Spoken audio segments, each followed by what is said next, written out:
हेर्नुहोस् त यो ट्रेनिङ दिएको डगीले यो परेवालाई लखाड्दा पनि लखाड्दैन, यसलाई टोक्न पनि जाँदैन होइन, यसलाई केही पनि गर्दैन।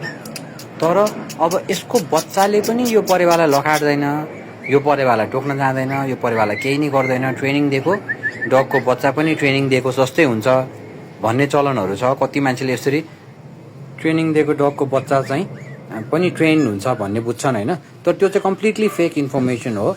अब मैले मास्टर्स गरेको छु भने मेरो छोरालाई पनि मास्टर्सको सर्टिफिकेट दिनुपर्छ, उसलाई नि मास्टर्सको जति नलेज छ भन्नु जस्तै हो। ट्रेन डगको बच्चाले पनि ट्रेन डग जस्तै बिहेभ गर्छ भनेर अब ट्रेनिङ दिन पर्यो होइन। ट्रेनिङ दिएपछि चाहिँ अब ट्रेन डग जस्तै बिहेभ गर्छ।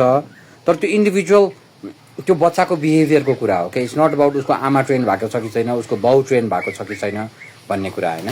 सो तपाईँलाई पनि डग ट्रेनिङ सम्बन्धी यस्तै इन्फर्मेसन चाहियो भने तपाईँको हाम्रो पेजमा आउन सक्नुहुन्छ। वा यस्तै बच्चा चाहियो, ट्रेन डगको बच्चाहरू जसलाई ट्रेन गर्न बाँकी छ होइन। यो चाहिँ मिनपिन भन्ने ब्रिड हो, एकदमै स्पेसल ब्रिड हो। सानो पुन्टे हुन्छ, तपाईँले देखिहाल्नुभयो, झन्डै परेवा जत्रै छ यो होइन।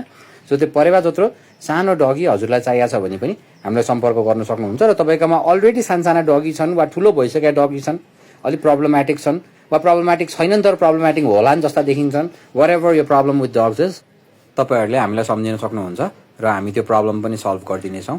र यस्तो क्युट खालको सानो पकेट साइज पपी चाहियो भने चाहिँ हामीसँग अहिले अभाइलेबल छ, एकदम लिमिटेड छ होइन, एकदम फ्यू छ।